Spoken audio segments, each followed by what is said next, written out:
There's a growing method that really is better than raised beds, and it's so simple it almost feels like you're cheating. No expensive lumber, no truckloads of bad soil, and after the first couple seasons, it can cut your watering way down because the bed starts holding moisture like a buried sponge. And the wild part is, this isn't new. It's an old-style, wood-filled mound that many gardeners today never even hear about because, honestly, it's hard to sell someone a garden made mostly from what they were going to throw away. In a minute, I'll show you exactly how it works, and I'll also share the one common mistake that makes people try it once and then quit too early. But first, let's slow down and look at what this method actually is. So if you clicked because you're tired of raised beds drying out, tired of buying soil every year, or just tired of the whole garden feeling like a bill that never ends, you're in the right place. This method is called hugelkultur. And I'm going to say it one more time for anyone watching from across the room on a TV. Hugelkultur. After this, we'll mostly just call it a hugel bed or a wood-filled mound.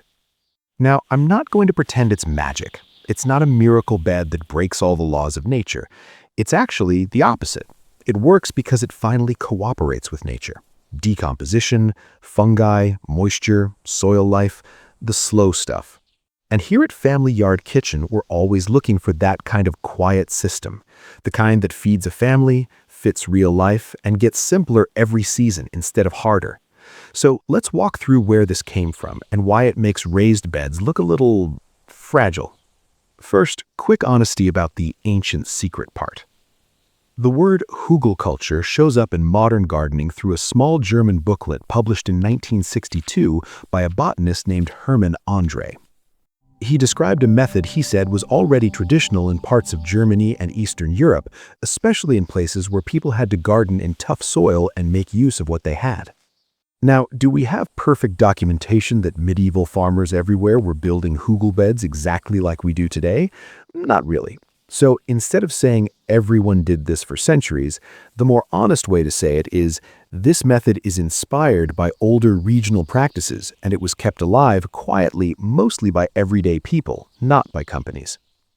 And that actually explains a lot, because once you understand hugelkultur, you realize why it never became a shiny product on a shelf. Here's the basic idea. You build a mound using wood at the core, then you layer organic matter and soil on top.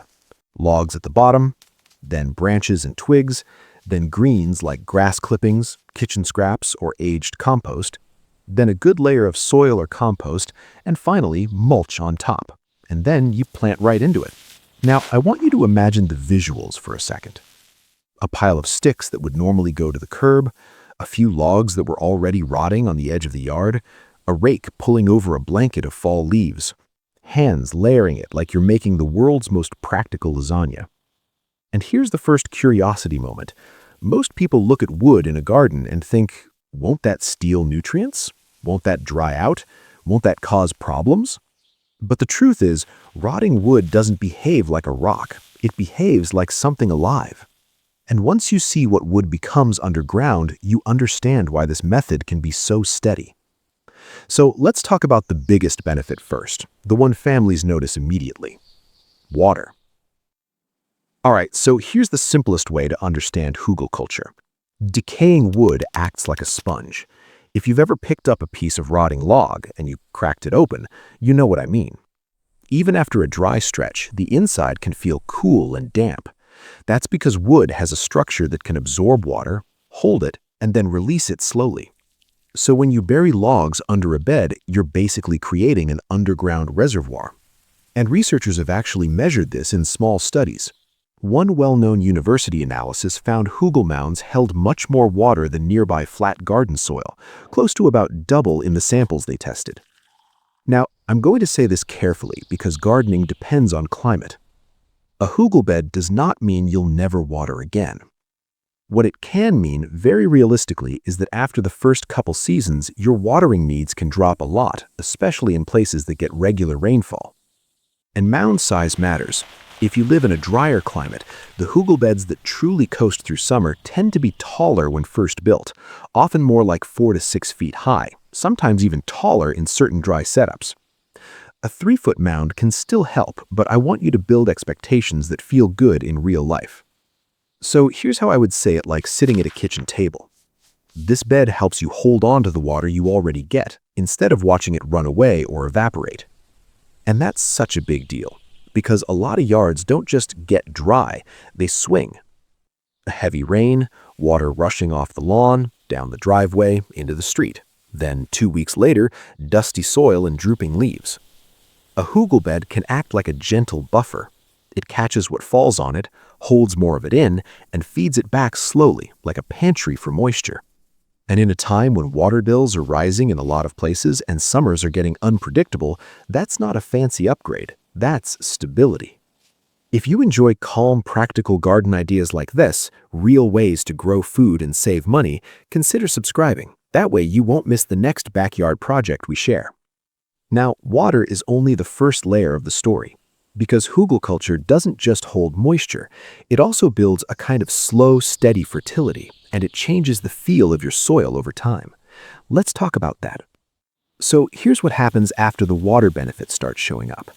As the wood breaks down, it becomes food, not directly for your plants at first, but for the soil life that feeds your plants. Think of it like this. A synthetic fertilizer is like a loud burst of energy, fast, hot, short-lived, and often followed by, okay, now what?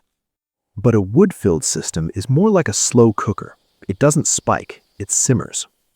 Now, you'll hear some people throw around numbers like a 20-year supply of fertilizer, and I'm not going to promise that because controlled long-term studies on exact timelines are still limited. But here's what we can say honestly. Large logs can feed the soil for many years, often close to a decade or more in real gardens, depending on wood size, climate, and how fast things break down where you live. Hardwoods like oak and maple tend to break down slower. Softer woods can break down faster and give earlier benefits. And as that decomposition happens, it creates habitat. This is the part most people never picture. Close-up of crumbly soil in your fingers, tiny white threads, fungal strands moving through it like a quiet web, earthworms sliding through tunnels that weren't there last year. A hugel bed becomes more than dirt. It becomes an ecosystem. And when you build a garden like an ecosystem, wood, compost, mulch, maybe animals in the bigger system, research on permaculture-style farms has found soils can end up with higher carbon, looser structure, and far more earthworms than nearby conventional fields. Now, hugelkultur alone wasn't the only factor in those studies. Those farms often used multiple practices together: trees, ground covers, compost, sometimes livestock integration. But it supports something gardeners already sense in their hands. When you stop treating soil like a dead thing and you start feeding it like a living thing, it changes. It holds together better. It drains better. Roots push through easier. And that matters for families because it changes the workload. Instead of fighting the garden every spring, breaking up compacted ground, hauling amendments, starting over, you're building a bed that improves. But I know what some of you are thinking. What about nitrogen? Because if you've read any gardening forum long enough, someone will eventually say, wood steals nitrogen. Your plants will turn yellow. Don't do it. So next, let's walk through that concern in a way that's calm and actually useful. The concern is real, but the fear around it is usually bigger than the actual problem, especially if you build the bed the right way. So let's talk about that famous warning.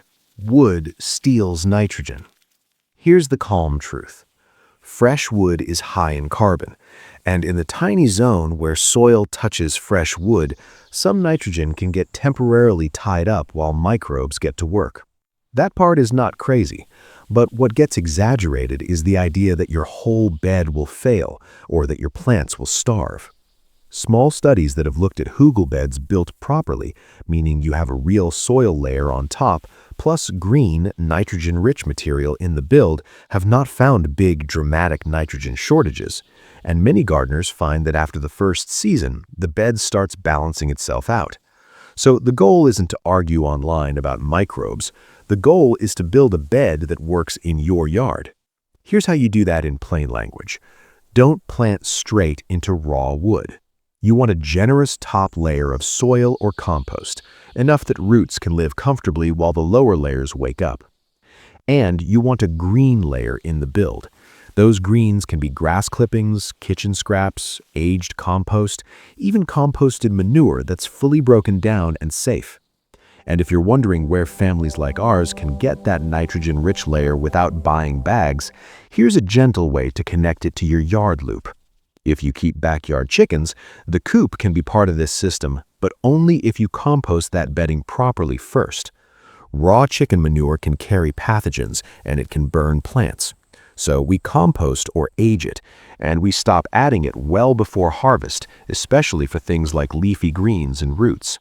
A simple rule many gardeners follow is if the edible part touches the soil, like lettuce, carrots, beets, give yourself about 4 months between raw manure and harvest. And honestly, if you're not sure, compost longer. Calm and safe wins every time. Now let's get to the fun part, because hugel beds have a few bonus benefits you don't fully appreciate until you've watched one through a season. One is gentle heat. Decomposition creates warmth.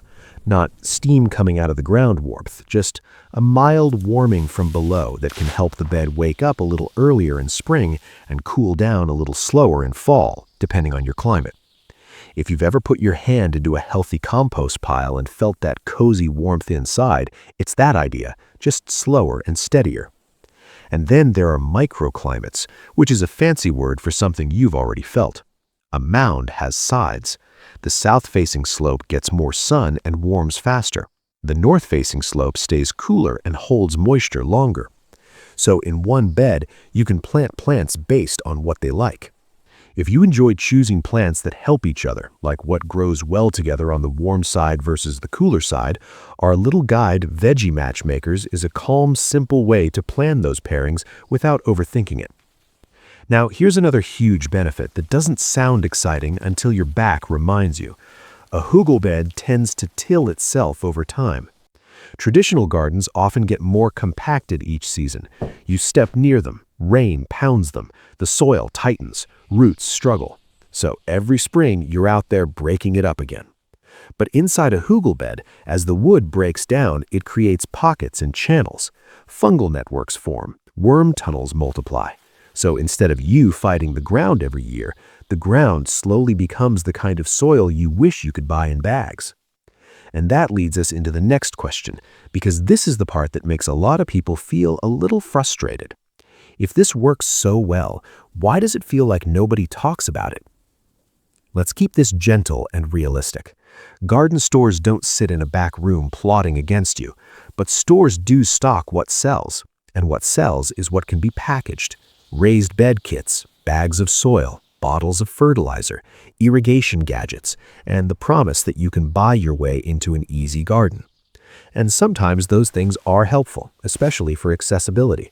I'm not anti-raised bed, but I am pro-honesty about cost and effort, because a lot of families build one raised bed and then realize the real price is the soil. If you're buying enough soil and compost to fill a standard 4x8 bed, that can land you in the low to mid-hundreds in year one, depending on your area and materials. Now compare that to a wood-filled mound.